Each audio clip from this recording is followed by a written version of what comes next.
You ever feel like you're doing everything right, but still not getting anywhere? You stay consistent. You stay motivated. You even try all the usual productivity tricks, yet something still feels off. Here's the brutal truth no one talks about. Most people fail not because they're lazy, but because they're busy doing things that don't matter. Miyamoto Musashi, one of the most feared and respected swordsmen in history, understood this long before the modern world buried us in distractions.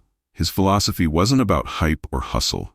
It was about clarity, control, cutting through the noise to master yourself completely.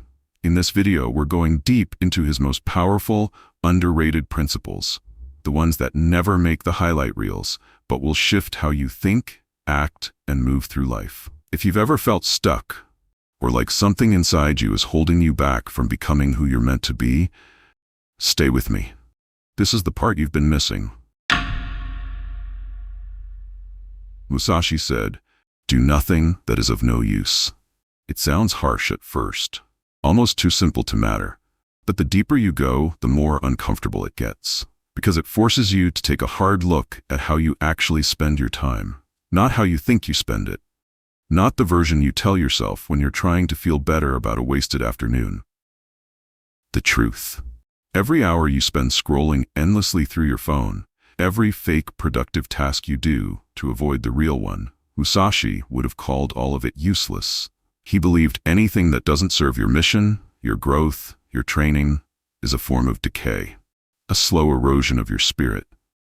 Studies on cognitive overload show that constantly shifting between pointless tasks drains your focus, makes you dumber, and increases anxiety. Your brain is like a sword, it dulls with clutter. Musashi knew this centuries ago. He wasn't just cutting down enemies in battle, he was cutting away everything that pulled him off center. You see it in how he lived. He didn't surround himself with noise or luxury. He slept on the floor, traveled alone, practiced relentlessly. Even when he wasn't training with the sword, he was painting, writing, or studying. All useful things, all things that sharpen the mind, strengthen the will, or clarified the path. That's what this principle is about. It's not minimalism for the sake of looking clean, it's about focus, choosing deliberately what enters your life and ruthlessly cutting what doesn't help you evolve. The question Musashi forces you to ask is this: how much of what I do actually matters? And if I had to face the consequences of wasting time the way a warrior faces death, would I still be doing it? Most people never ask that. They coast, they rationalize. But if you want real growth, you don't get to hide behind distractions. Not anymore. From this point forward, everything you do should serve a purpose. And if it doesn't, cut it, without hesitation, without regret, just like Musashi would have. Resentment and complaint are appropriate neither for oneself nor others. It's one of those lines that sounds wise, but once you really sit with it, it hits different. Because we've all done it. We've all blamed the world, other people, or even ourselves when things didn't go as planned. But here's the catch: resentment doesn't fix anything. Complaining doesn't build anything. It just feeds the part of you that wants to stay stuck. Musashi understood that indulging in bitterness or self-pity weakens your spirit. Every time you complain, you give away a little bit of your power. You confirm to yourself that you're not in control, that you're a victim of your circumstances. And the longer you live in that mindset, the more it becomes your identity. Neuroscience shows that negative self-talk and habitual complaining literally rewire your brain to stay in a cycle of frustration. Your brain gets used to the chemical hit of venting, but it never solves the actual problem. Musashi wasn't having any of that. He believed that a warrior must be emotionally disciplined. That means cutting out not just distractions, but emotional habits that erode focus and clarity. If something goes wrong, you don't dwell. You adjust. If someone wrongs you, you don't stew. You stay focused on your path. Think about it. Resentment is just wasted attention. You could be using that energy to sharpen your skill, to fix what's broken, or to move forward. Instead, you're reliving the same pain, hoping it justifies itself. That's not strength. That's self-sabotage. Musashi's way was cold, but it was clear. If it doesn't help you, let it go. That doesn't mean you suppress your emotions. It means you master them. You feel what you feel, but you don't let it dictate your direction. So next time you feel that urge to complain, pause. Ask yourself, does this move me closer to the life I want, or am I just feeding the part of me that wants to give up? Because Musashi didn't waste time explaining why life was hard. He accepted it, adapted, and kept moving. And that's exactly what you need to do. Accept everything just the way it is. At first glance, it sounds like surrender, like you're just supposed to roll over and let life happen to you. But that's not what he meant. Musashi wasn't telling you to stop trying or to give up on improvement. He was talking about mental clarity, about facing reality exactly as it is, without distortion, without drama, without denial. Because the moment you resist what's already happening, you lose control of your mind. You stop seeing clearly, and clarity is everything. In battle, hesitation or false perception could get you killed. In life, it may not be as extreme, but the principle still applies. How often do we get frustrated with how things should be instead of dealing with how things are? That gap between expectation and reality is the root of most suffering. The mind spins, the emotions take over, and before you know it, you're reacting instead of responding. You're caught in a storm you created. This is where Musashi's mindset becomes a weapon.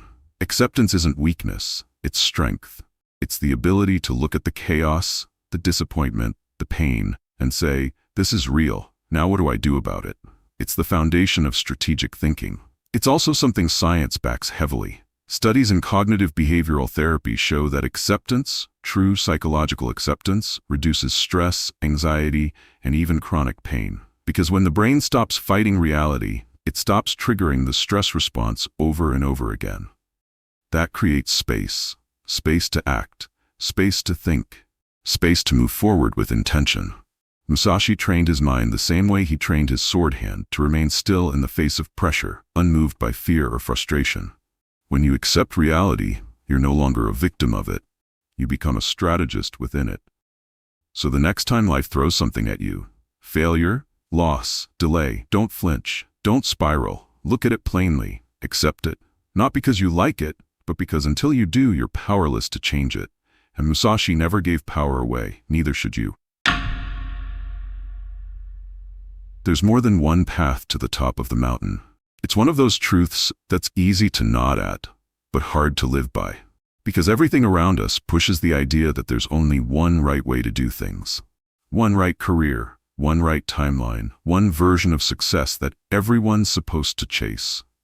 But Musashi didn't live like that. He mastered the sword, yes, but he also painted, wrote philosophy, studied Zen, and even crafted his own style of combat when the traditional schools didn't align with his vision. He didn't just follow a path, he created one. And that's what this principle is about. It's about rejecting the idea that your journey has to look like anyone else's. You don't have to follow the blueprint. You don't need permission to evolve in unexpected directions. Because mastery isn't about staying inside a system. It's about becoming the kind of person who can adapt, improvise, and still win. The danger of thinking there's only one way is that the moment it doesn't work for you, you feel broken. You start doubting yourself. You think you're behind or not built for success. But maybe the truth is, the mountain's still there. You just need a different route. That applies to everything. Your work, your passions, your growth. You might not be the loudest in the room, the most connected, or the most naturally gifted. Fine. Find your edge somewhere else. Learn faster. Go deeper. See clearer. In Musashi's life, this showed up constantly. He didn't cling to rigid schools or traditions. He adapted his style based on what worked.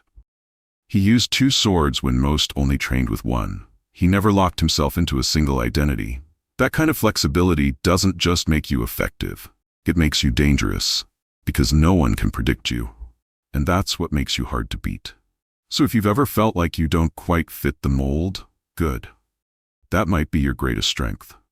Your path might not make sense to others, but if it's real to you, if it's built on intention and persistence, it's valid. The mountain doesn't care how you get to the top. Only that you keep climbing.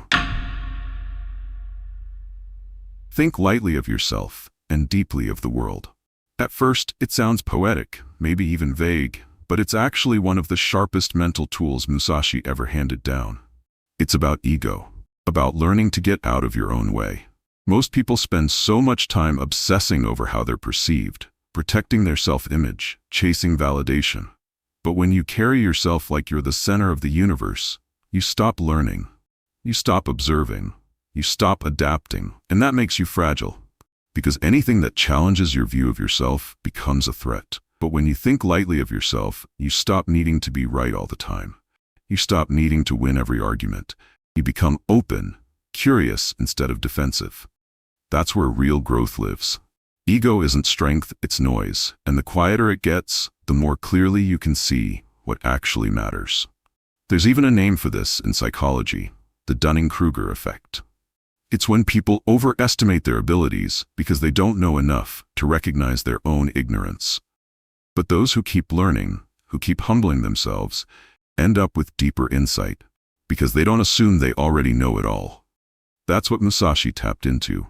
He studied not just to win fights, but to understand the rhythm of life itself. That's why he went beyond the sword. Not because he needed to prove anything, but because he knew the world had more to teach than his own mind alone could invent. Thinking deeply of the world means looking beyond your own bubble. It means asking better questions, noticing more patterns, staying alert to what life is trying to teach you in every moment. Whether you're dealing with people, challenges, or the unknown, stay humble. Stay awake. Your ego will try to pull you off track.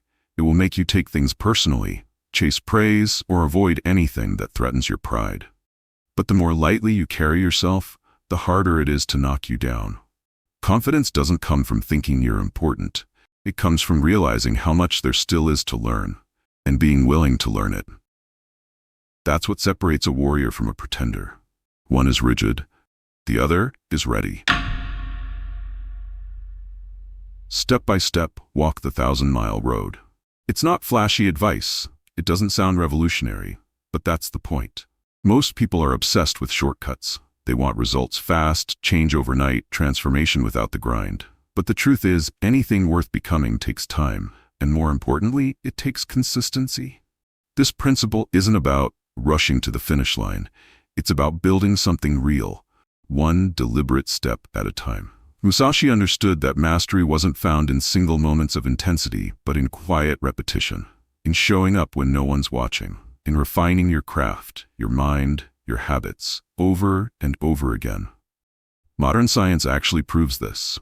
Neuroplasticity, the brain's ability to rewire itself, doesn't happen in big leaps. It happens through small, repeated actions that strengthen certain neural pathways. Which means if you want to become sharper, more focused, more disciplined, it's not about doing more. It's about doing the right things, consistently, until they become part of who you are. Musashi didn't win 60 duels because he had some natural gift. He trained obsessively, refined his techniques constantly, and made progress his lifestyle. He never needed motivation. He had rhythm. That's the difference between people who dabble and people who transform. Dabblers chase motivation. Masters build momentum. You might not see the results today or tomorrow, but if you keep walking, if you keep stacking those quiet wins day after day, it adds up. That 1,000-mile road, it's built in inches. So whatever you're working toward, stop looking for the hack. Choose the hard, boring, necessary steps. Repeat them. Trust them. Because eventually, without even realizing it, you'll look up and see how far you've come. The road is long. But so what? You were built to walk it. So now that we've walked through these principles, cutting out what's useless, refusing to complain, accepting reality, carving your own path, thinking lightly of yourself and staying consistent, you've probably noticed something. None of this is surface level. Musashi wasn't interested in tips or hacks. He was building a mindset, a code. And the real power in that is how personal it becomes. Because this isn't about becoming a swordsman. It's about becoming someone you can respect. Someone who lives with clarity, moves with purpose, and doesn't get shaken by every little wave that hits. That's what all of this builds toward. Self-mastery. And it's not something you just achieve. It's something you maintain. So now the question flips back to you. What are you holding on to that's slowing you down? Because if even one of Musashi's principles hit you, if even one of them made you pause, then you already know where to begin. Don't try to apply everything at once. Pick one. Just one. Apply it ruthlessly for the next week. See what changes. The path doesn't require perfection. It requires movement. That's the part most people skip. But not you. You made it this far for a reason. You're ready to take what you know and live it. So, keep going. Quietly, deliberately, step by step. And if you're looking for the next part of this journey, check out the first video in this series. It goes deep into Musashi's philosophy on being patient, silent, and observant, qualities that sharpen every principle we talked about today. But no matter what you do next, just remember, the road to mastery doesn't begin with understanding. It begins with action. Don't just close the video and forget it. Apply it. Let it mess with your routine a little. Let it challenge you. That's the whole point. And if you found value in this, share it with someone else who's on their own path. Someone who's trying to level up, but maybe just needed a different way to see things. Because these ideas, they're not trendy. They're timeless. If you haven't already, hit subscribe so you don't miss what's next. We're going deeper into these philosophies, and each one builds on the last. This isn't about collecting quotes or sounding smart. It's about using ancient wisdom to live better now. Thank you for watching.